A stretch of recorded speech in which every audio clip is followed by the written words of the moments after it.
With the upcoming release of NFL Retro Bowl 25, Retro Bowl's future is now looking brighter than ever. Despite this, most of the future of all three Retro Bowl games are completely in the air, as we know next to nothing about what the coming years will provide. Because of this, I've taken it upon myself to predict what I think the future of Retro Bowl will look like for the rest of 24 and the start of 2025. This will include Retro Bowl College, NFL Retro Bowl 25, and even some Retro Goal at the end, so stay tuned for that. Without further ado, here is my Retro Bowl roadmap for 2024. Have to start off first with the only confirmed news for Retro Bowl this fall, and it's the new game, NFL Retro Bowl 25, which, that's a mouthful, man. I gotta get tired. I'm already tired of saying this. Okay, I'm just gonna call it Retro Bowl 25, or just 25. I already talked a lot about this game and what it means for Retro Bowl's future in a previous video, so check that out for a more in-depth discussion of what I think this game means for Retro Bowl as a whole.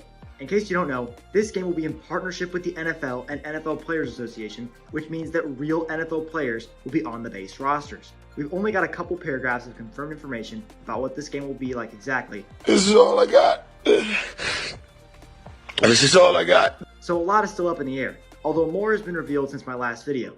As I said, real players are a confirmed feature in the game, with, quote, hundreds of real players to choose from.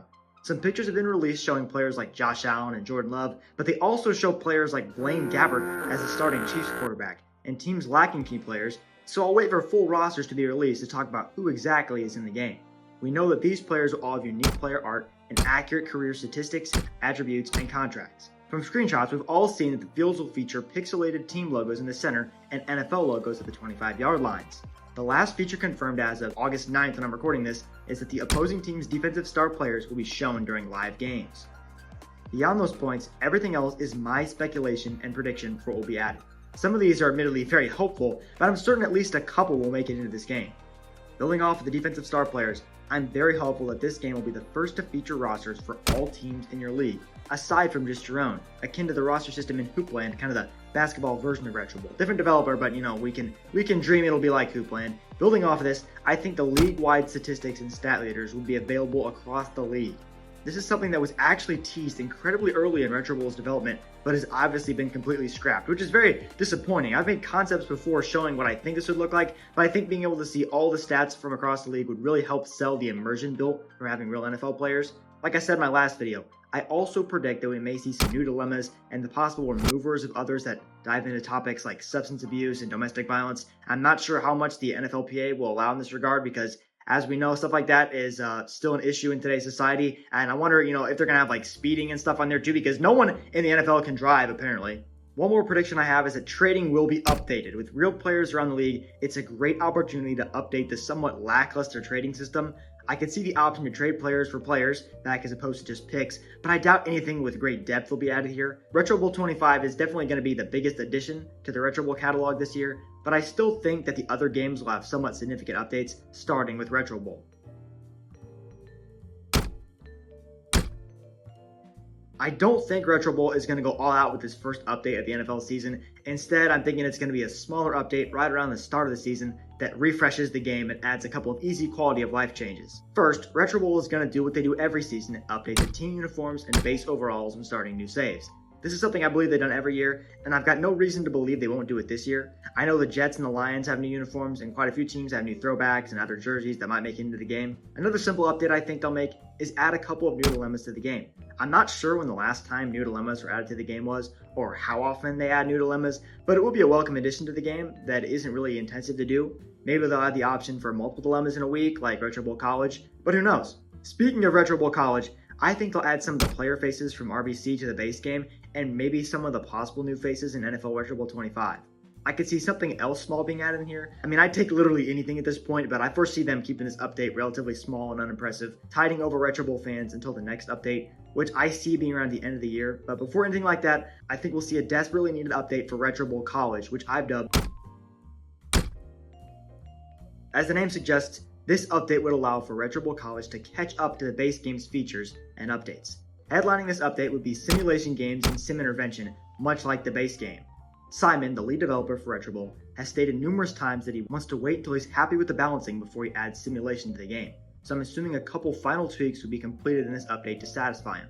I'll also throw out that Simon said this as recently as July 24th of this year, So in all honesty, this update is fairly unlikely so soon, but where's the fun in that? Some things I think are genuine possibilities for this update are realigning the conferences and adding the 12-team playoffs. Simon said that these features aren't really priorities, but at this point, I don't really know what is a priority for this game, so I'm picking one of these for this update. I'll go with the 12-team playoffs. Something Simon actually has stated will be added to the game at some point is a transfer portal. I'm not sure exactly what this would look like, but I predict it'll be similar to the current free agents tab in the base game. Although this would also mean that your own players might want to transfer out. I'm sure Simon has a plan for this at some point. I could definitely see this as a dilemma where you could choose between paying credits or your player transferring. To be honest, I think we'll probably get one more balancing update before a lot of these features, which leads me to my next point. These updates aren't really ordered with the others. I'm sure they'll come out at varying times, but after more or less every single big game update, New Star Games has released a bug fix a couple weeks after. Sometimes these come with just some new features. I could see a college bug fix and balancing update before the big update I just talked about, but I don't really expect anything else but bug fixes 1 or 2 weeks after the release of NFL Retro Bowl 25 and the main Retro Bowl update. I think all these updates have been setting up the coup de grace, a huge update to Retro Bowl. Doing a minor Retro Bowl retrospective, almost every year is featured what I consider a marquee update later in the NFL season with a huge feature headlining. For the 2020-21 season, I consider the replay update in November to be the big update for that year. Although there was another major one that January. The following season, we had the kickoff return update later in April, and the season after that, there was the exhibition mode update.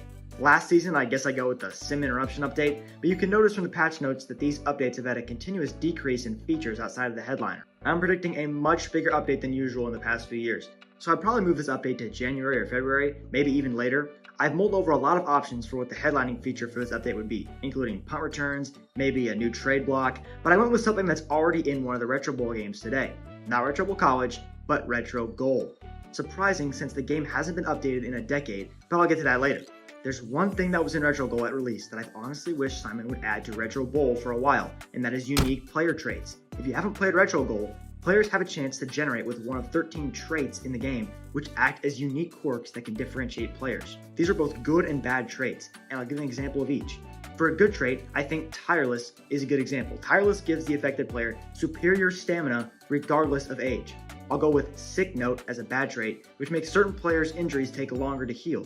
Both of these traits can be put directly into Retro Bowl, and there's plenty of options for possible traits you can make for players. To be honest, while writing this, I completely forgot that coordinators in Retro Bowl have traits, which only furthers my belief that this needs to be added into the game.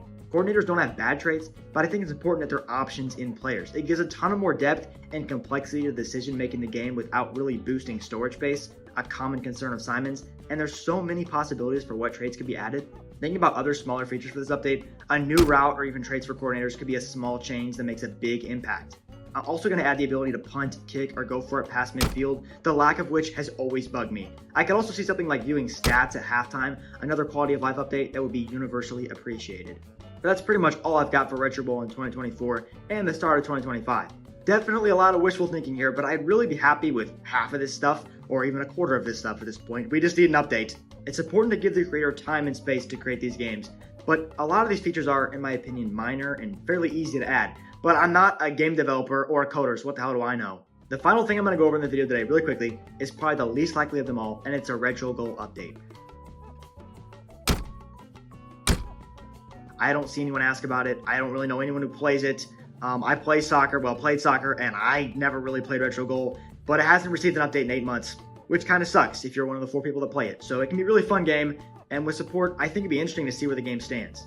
Obviously, New Star Games is going to prioritize the popular games and the games that draw the most money, so that's probably one of the reasons why Retro Goal hasn't been supported as much, on top of the fact that it's already uncommon to support mobile games as far into the future as New Star Games does. But I figured it'd be fun to see, what might there be if there was a Retro Goal update while I'm in the mood. Immediately, we need sim games. There's almost 40 games in full seasons, and this would really speed things up. Obviously, judging by the Retro Bowl College situation, game simulation is a lot easier said than done, but it would be a top priority for me if I was at New Star Games designing the next update. To be honest, that's all I really need. Obviously, I want some more dilemmas, maybe updating for new teams, and if they really want all out, like a new region, but that's pretty much it. Looking back at everything I'm predicting, please keep in mind that game development is hard and unpredictable, so please don't tweet at Simon to either make things he doesn't want to make at the moment or say what everyone else is saying, because Honestly, I look at that Twitter. If I was him, I would be like, I'm never updating the game again because y'all are annoying. If you have a question about a feature, odds are that it's already been answered 15 times, so just beware. But that's pretty much all I've got for today. Thank you so much for watching, and I'll see you guys in the next one.